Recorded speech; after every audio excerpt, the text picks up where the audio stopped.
على نبي المجتبى وأحمد المصطفى صلى الله تعالى عليه وعليه وصحبه وأزواجه وأهل بيته وعفاته أجمعين دائما أبدا أبدا إلى يوم الدين. أما بعد، فأعوذ بالله من الشيطان الرجيم. بسم الله الرحمن الرحيم. يا أيها النبي إنا أرسلناك شاهدا ومبشرا ونذيرا وداعيا إلى الله بإذنه وسراجا منيرا. صدق الله العظيم وصدق رسوله النبي الأمين الكريم لمن الشاهدين والشاكرين. کل حمد و ثنا مالک حقیقی وحدہ لا شریک کے لیے سزاوار ہے، جو کل جہانوں کا مالک و ملجا ہے، جس کا کوئی ہمسر نہیں، جو قدیم ابد الآباد سے ہے اور ہمیشہ ہمیشہ رہنے والا ہے۔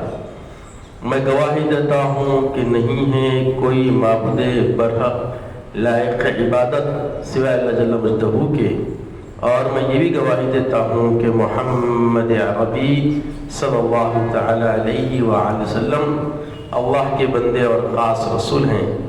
صلاۃ و سلام نازل ہو ہمارے آقا نامدار حضور تاجدار محمد عربی صلی اللہ علیہ وسلم پر، آپ کی آل پر، آپ کے اصحاب پر، بزرگان دین، بزرگان اسلام۔ اللہ جل مجدہ اپنے حبیب کے اوصاف بیان کرتے ہوئے ان کے ذمے جو اللہ جل مجدہ نے جو کچھ ذمہ داری دی ہے، جو منصب پہ فائز ہیں، اس کو بیان فرماتا ہے۔ اللہ کا خطاب ہے، یا ایھا النبی، اے میرے نبی۔ نبی کے معنی کیا آتے ہیں؟ غیب کی خبر دینے والا۔ یہ خطاب کس کا ہے؟ اللہ جل مجدہ کا۔ کس سے ہے؟ ذات محمد عربی صلی اللہ علیہ وسلم پر۔ اب کچھ عقیدے کے اندے اپنی ذات سے، اپنے نظریات سے، اپنی بساط سے، اپنی کمظرفی سے اس میں مختلف کلام کرتے ہیں، مگر اس سے کوئی اثر پڑنے والا نہیں، چونکہ جس کی شان خود خالق بیان کر رہا ہو، ان کی عظمت و رفعت میں کون گہن لگا سکتا ہے؟ تو اللہ فرماتا ہے، یا ایھا النبی، اے غیب کی خبر بتانے والے نبی میرے۔ اللہ تعالیٰ نبی بنایا۔ نبی اور رسول بہت باریک سی اور اہم، یہ فرق کو سمجھنا بہت ہی آسان ہے۔ رسول جو ہوتا ہے اسے نیا دین اور نئی کتاب اللہ جل مجدہ عطا فرماتا ہے، اور رسول کے تحت کئی انبیاء ہوتے ہیں یا کچھ ہوتے ہیں، اور از خود جو رسول ہوتا ہے وہ نبوت پر فائز ہوتا ہے۔ از خود جو رسول ہوتا ہے نبوت پر کیا ہوتا ہے؟ فائز ہوتا ہے۔ تو اللہ کے نبی صلی اللہ علیہ وسلم کی شان عظمت یہ ہے کہ آپ خاتم الرسول بھی ہیں اور خاتم النبی بھی ہیں۔ آپ کے بعد لا نبی آبادی لا رسول آبادی، آپ کے بعد نہ کوئی رسول آنے والا ہے، اب نہ کوئی نبی آنے والا ہے۔ اب قیامت تک آقا نامدار حضور تاجدار ذات محمد عربی صلی اللہ تعالی علیہ وسلم کی رسالت و نبوت چلتی رہے گی۔ سابق میں جو بھی رسول ہوتا، دوسرا رسول آتا تو وہ رسول کی ساری شریعت منسوخ ہوتی تھی اور ان کی جاری ہوتی تھی۔ اب ہمارے آقا دو جہاں سرور کائنات محمد عربی رحمت للعالمین حبیب اللہ علیہ السلام کیا ہے؟ خاتم ہے نبوت کے بھی اور رسالت کے بھی، اور آپ کے بعد اب قیامت تک کوئی آنے والا نہیں۔ تو اس لیے اللہ نے آپ کو وجاہت، خلقت، نیازت، امامت، خطابت، سیاست، ہر زاویے سے اکمل بنایا۔ مکمل بھی نہیں، کیا اکمل بنا دیا۔ یہ شان حبیب پاک علیہ الصلوۃ والسلام کی، یہ آپ کا منصب ہے، یہ آپ کی رفت ہے، یہ آپ کا مقام و مرتبہ ہے کہ اب آپ کے مثل نہ کوئی ہے، نہ آیا نہ آئے گا۔ اللہ تعالیٰ نے آپ کو اپنا حبیب بنایا، اور حبیب مجموعہ ہے محبت کا۔ اللہ تعالیٰ نے آپ کو، دیکھیں نام بھی جو منتخب ہوئے احمد و محمود، محمد اور شان، یہ کوئی معمولی صفات نہیں، اس کی حقیقت آپ سمجھے تو آپ خود حیران ہو جائیں گے۔ خوب نام جس کی تعریف کی جاتی ہے، اور خوب اللہ کی تعریف بیان کرنے والا، ہر دو اعتبار سے ذات محمد صلی اللہ علیہ وسلم اکمل ہے۔ اللہ نے آپ کی تعریف بھی کیا ہے، اور آپ نے اللہ کی حمد بھی بیان کی ہے۔ تو یہ معاملہ دونوں طرف سے بہت اہم ہے۔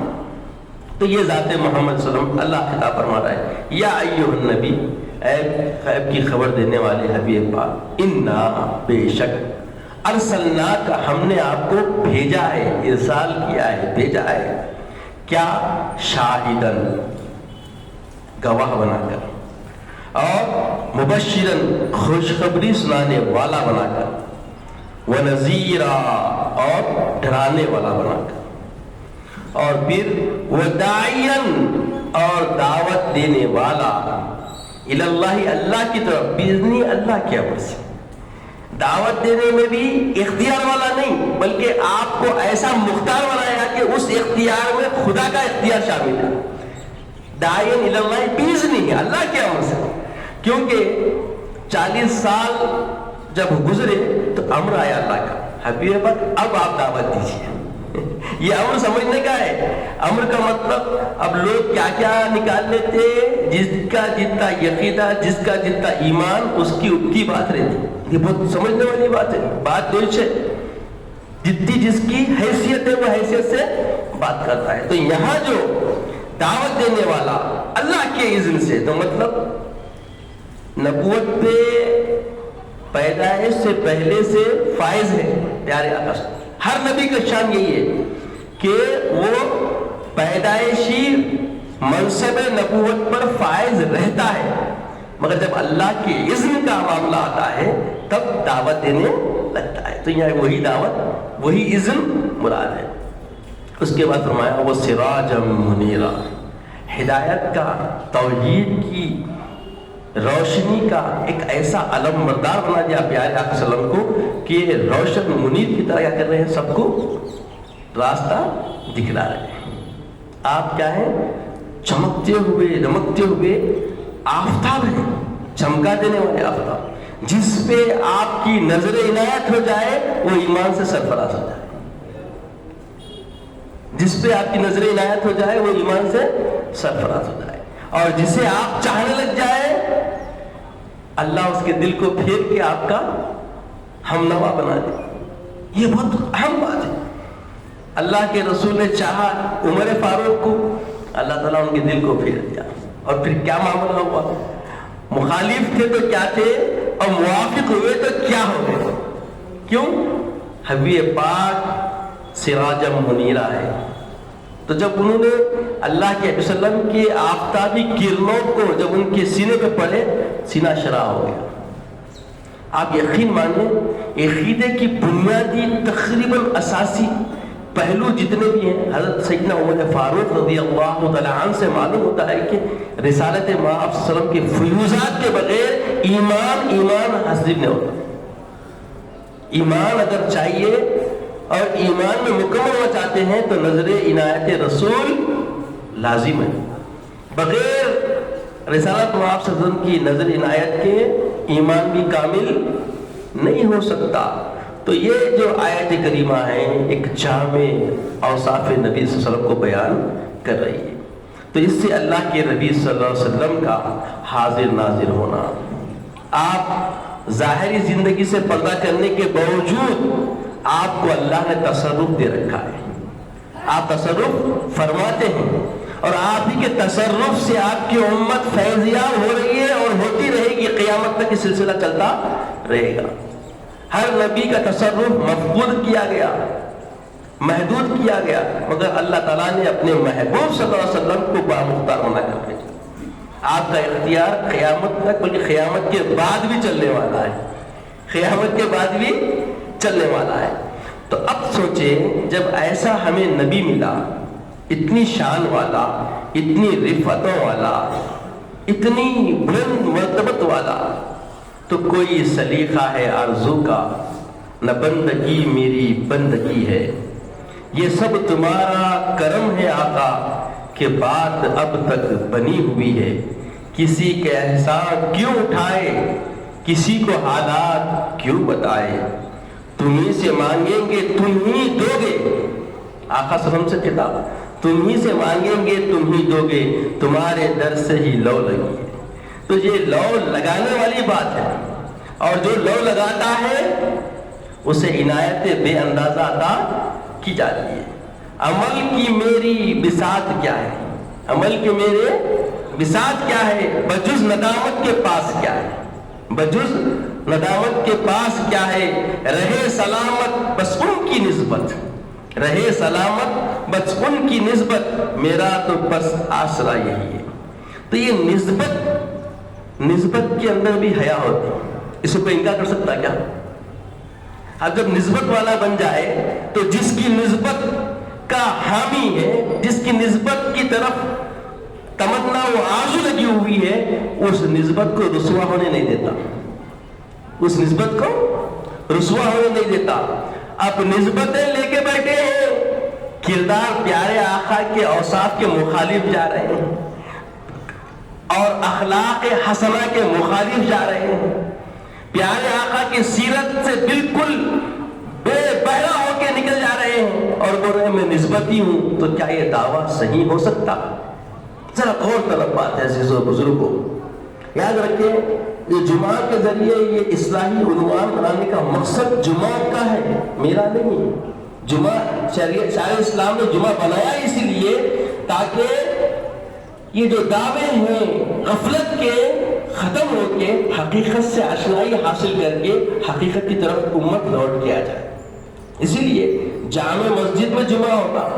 اب یہ گلی گلی میں چھوٹی چھوٹی مسجد بنا کے جمعہ جو پڑھ رہے ہیں، ازدحام کی وجہ سے علماء نے اذن دی ہے، کیونکہ مسجدیں واقع کرتے ہیں. ساری امت خاص کر جو باشندے جس شہر کے بھی ہیں وہ نماز کے لیے پوری تیاری کر لے تو روزانہ مسجد شکوا کرے گی، تنگ دامنی کا شکوا کرے گی. تو یہ دیکھتے ہوئے علماء نے اذن دیے کہ بھئی آپ آ سکتے ہیں، چھوٹی مسجد میں جمعہ چل رہا. اب حکومت بھی آپ دیکھ رہے ہیں کہ جہاں مسجد بھر کے روڈ پہ نکلتے تھے، چھوٹی مسجدیں تھی تو وہاں پہ مختلف طریقے سے مختلف پابندیاں لگا رہی ہے. تو اب تو مگر یاد رکھیں، اتنی جب سہولتیں مل رہی ہے تو مسجدیں بھرنی چاہیے. زبردستی اگر نہیں، خالی آپ نکل کے اپنی ذمہ داری اللہ کا حق سمجھ کے نکل گئے تو بس دیکھیے اس کے بعد کیا ہوگا. تو یہ نسبت، جس کو واقع نسبت کا احساس ہو جائے وہ غفلت کی آنکھ نہیں لگ سکتا، غفلت کی آنکھ اس پہ کبھی غالب نہیں آ سکتی. تو یہ غفلت میں پڑے ہوئے ہیں پورے. نسبت کو تو سمجھ میں آ رہا ہے، شاعر کے بقول رہے سلامت بس ان کی نسبت، میرا تو بس آسرا یہی. یقیناً نسبت کے بغیر عمل بھی نہیں ہوتی، نسبت سے تو عمل ہوتا نا. عمل کی رغبت، عمل کی دلچسپی، عمل کی توجہ جو بندے میں آتی ہے وہ نسبت ہو. رسول کا چاہنے والا ہوں، یہ نسبت ہے. چاہت رسول کی آل ہوں، یہ نسبت ہے. آل سمجھ رہے. تو یہ بغیر نسبت کے کچھ ہے تو نہیں، کچھ ملنے والا تو نہیں. اور ملنے کی امید نسبت کے سہارے. عطا کیا مجھ کو درد الفت، کہاں تھی یہ پر خطا کی قسمت، میں اس کرم کے کہاں تھا قابل، حضور کی بندہ پر بنی.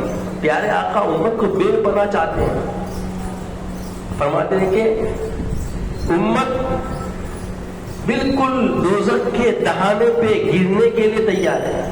جیسے پروانے شمال کی طرف جاتے ہیں اور آقا علیہ السلام کمروں میں ہاتھ دے دے کے ان کو بچاتے ہیں. تو اللہ کے رسول نے دعوت دی ہے، جس طریقے سے تربیت فرمائی ہے، یہ تربیت اس بات کی عامل ہے کہ آپ بالکل دنیاوی اور آخرت کے خسارے والی پہلوؤں سے دست ہو جائے، وہی کرے جو دنیا میں بھی فائدہ ہو اور آخرت میں بھی نفع ہو۔ اور دنیا کا فائدہ کیا کہ تم کو دیکھ کے دوسرے انسانیت سیکھے، تم کو دیکھ کے دوسرے سلیقے زندگی و بندگی حاصل کرے، تمہارا کو دیکھنے سے دوسروں کو معلوم ہو جائے کہ سلیقہ جینے کا یہ ہے، طریقہ جینے کا یہ ہے، منہج یہ ہے، یہ معلوم ہو جائے۔ اور اس کے بعد بھی اب کوئی نسبت کی باتیں کرتا ہے اور یہ نسبت بے حیائی کی ہو، بے پرواہی کی ہو، لاپرواہی کی ہو، تو سمجھ لیں کہ یہ دعویٰ جھوٹا ہے۔ یہ دعویٰ کیا ہے؟ جھوٹا ہے۔ تو ایسے جھوٹے معاشرے میں بہت ہو گئے، جس کی وجہ سے مسلمانوں میں ابتدی آ رہی ہے۔ خدا را جاگیں، سمجھیں کہ آقا علیہ الصلوۃ والسلام کے اوصاف اللہ جل مجدہ کیسے بیان کر رہا ہے۔ یا ایھا النبی انا ارسلناک شاہدا ومبشرا ونذیرا وداعیا الی اللہ باذنہ سراجا منیرا۔ کیا معمولی بات ہے؟ اس کی شرح انشاءاللہ آنے والے جمعوں میں آپ کے سامنے رکھوں گا۔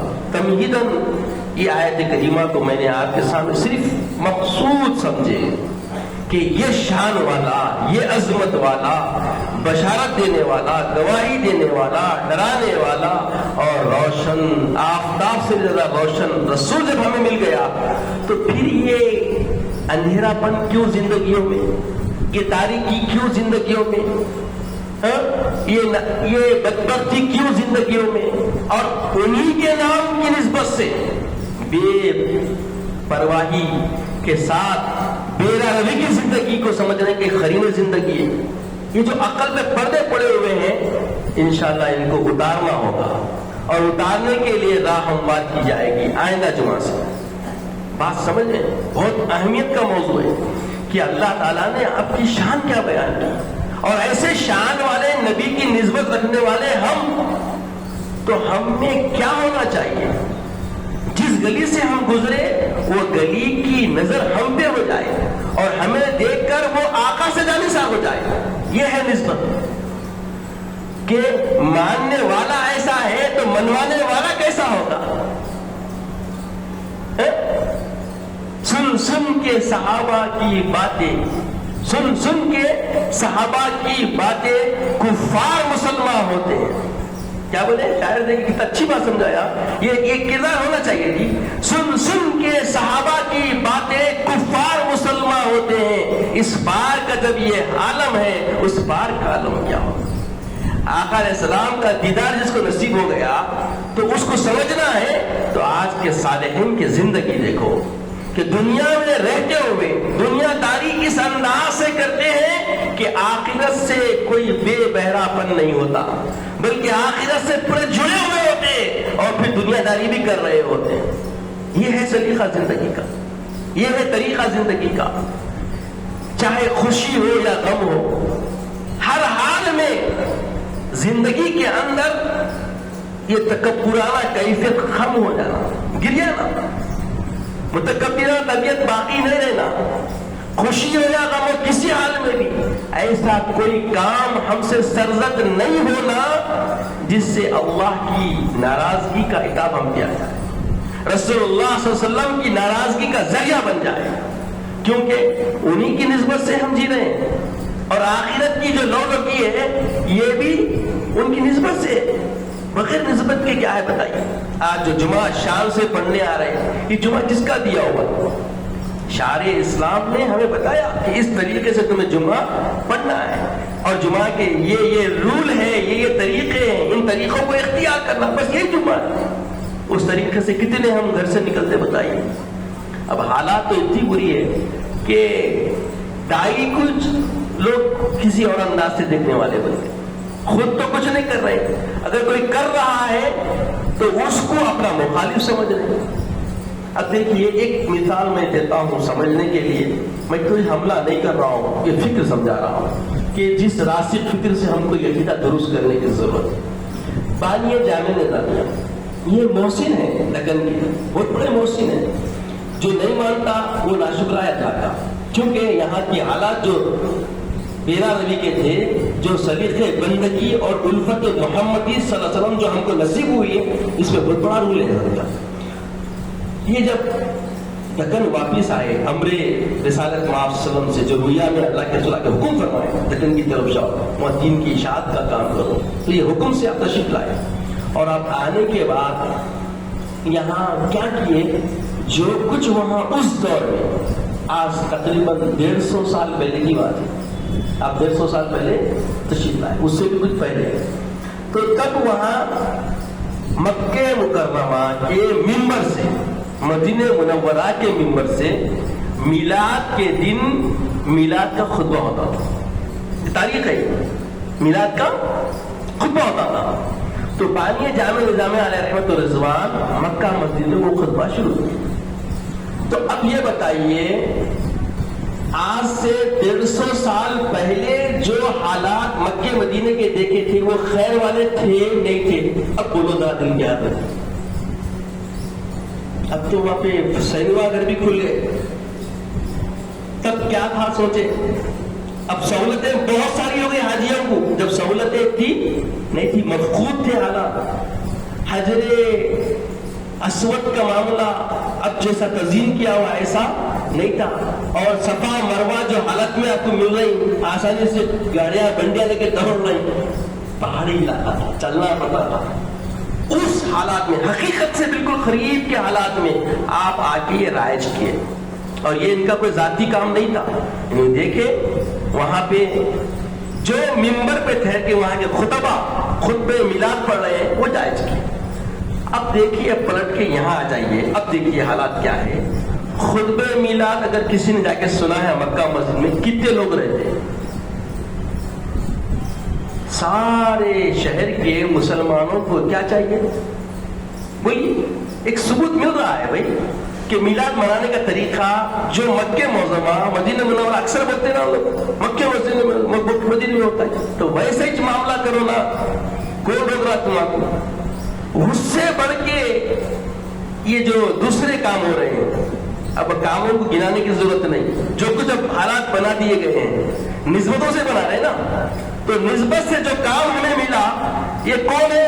انوار اللہ فاروقی رحمت اللہ، یہ امر رسول سے آئے، یہ مانتے نہیں مانتے.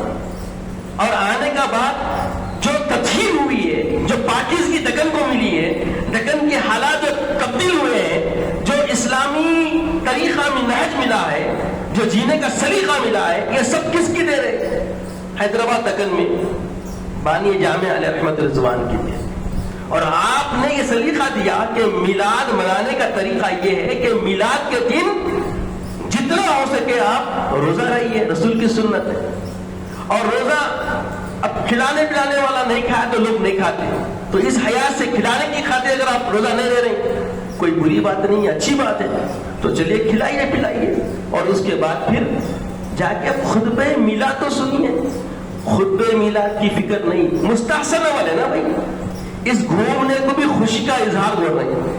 تو یہ جو گھومنے کا جو طریقہ خوشی کا اظہار ہے، میلاد کا خطبہ سننا اس سے بڑی خوشی کا کام ہے، اس سے بڑا خوشی کا کام ہے. تو عزیزوں اور بزرگوں، اب اس آیت کریمہ کی تشریحات اور ہماری عملی زندگی، رسول اللہ کی شان اور ان کے ماننے والے ہم کیسے ہونا چاہیے اور کیسے ہو گئے، اب پھر ہم کرنا کیا، اسی پہ ہماری آنے والے جمعات میں گفتگو رہے گی. اللہ تعالیٰ سے دعا ہے کہ یا الہ العالمین ہمیں نیک توفیق عطا فرما، نیک ہدایت عطا فرما، مولا صالح عمل کی توفیق عطا فرما، مولا ہمارے عقیدوں میں پاکیزگی عطا فرما، جیسے ہمارے اسلاف صحابہ تابعین طبع تابعین کو تو عقیدے کامل عطا فرمایا مولا، اس عقیدے سے ہمیں وابستگی عطا فرما، ہمارے سینوں کو منور فرما، تیرے محبوب اور تیرے محبوب کی آل و اصحاب سے سچی محبت و وابستگی عطا فرما مولا، کردار سے تیرے محبوب کے شہدائی نظر آئے، وہ قرین زندگی عطا فرما، وہ طرز زندگی عطا فرما مولا، عزت کی اسلام کی زندگی عطا فرما، خاتمہ بالخیر فرما، وقت نزا کلمہ طیبہ عطا فرما، اپنے حبیب پاک صلی اللہ علیہ وسلم کا دیدار عطا فرما۔ سبحان اللہ و بحمدہ، سبحان اللہ العظیم، والحمد للہ رب العالمین۔